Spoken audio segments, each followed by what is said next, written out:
महाभारत का भयंकर युद्ध चल रहा था। लड़ते लड़ते अर्जुन रणक्षेत्र से दूर चले गए थे। अर्जुन की अनुपस्थिति में पांडवों को पराजित करने के लिए द्रोणाचार्य ने चक्रव्यूह की रचना की। अर्जुन पुत्र अभिमन्यु चक्रव्यूह भेदने के लिए उसमें घुस गया।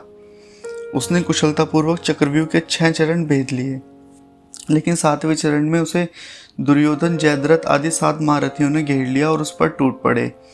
जयद्रथ ने पीछे से निहत्थे अभिमन्यु पर जोरदार प्रहार किया। वह वार इतना तीव्र था कि अभिमन्यु उसे सहन नहीं कर सका और वीरगति को प्राप्त हो गया। अभिमन्यु की मृत्यु का समाचार सुनकर अर्जुन क्रोध से पागल हो उठा। उसने प्रतिज्ञा की कि यदि अगले दिन सूर्यास्त से पहले उसने जयद्रथ का वध नहीं किया तो वह आत्मदाह कर लेगा।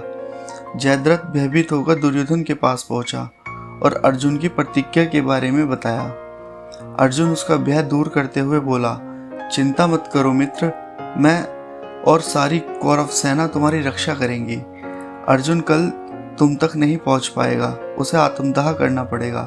अगले दिन युद्ध शुरू हुआ। अर्जुन की आंखें जयद्रथ को ढूंढ रही थी, किंतु वह कहीं नहीं मिला। दिन बीतने लगा।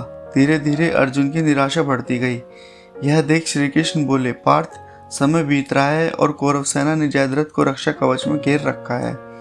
अतः तुम शीघ्रता से कौरव सेना का संहार करते हुए अपने लक्ष्य की ओर बढ़ो। यह सुनकर अर्जुन का उत्साह बढ़ा और वह जोश से लड़ने लगा, लेकिन जयद्रथ तक पहुंचना मुश्किल था। संध्या होने वाली थी। तब श्री कृष्ण ने अपनी माया फैला दी। इसके फलस्वरूप सूर्य बादलों में छिप गया और संध्या का भ्रम उत्पन्न हो गया। संध्या हो गई है और अब अर्जुन को प्रतिज्ञावश आत्मदाह करना होगा।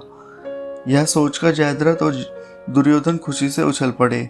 अर्जुन को आत्मदाह करते देखने के लिए जयद्रथ कौरव सेना के आगे आकर अट्टहास करने लगा। जयद्रथ को देखकर श्री कृष्ण बोले, पार्थ, तुम्हारा शत्रु तुम्हारे सामने खड़ा है। उठाओ अपना गांडीव और वध कर दो इसका। वह देखो, अभी सूर्यास्त नहीं हुआ है।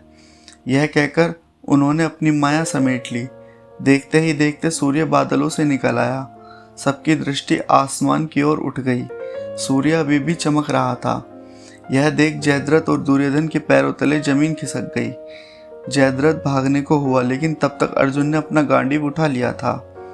तभी श्री कृष्ण चेतावनी देते हुए बोले, हे अर्जुन, जयद्रथ के पिता ने इसे वरदान दिया था कि जो इसका मस्तक जमीन पर गिराएगा उसका मस्तक भी 100 टुकड़ों में विभक्त हो जाएगा।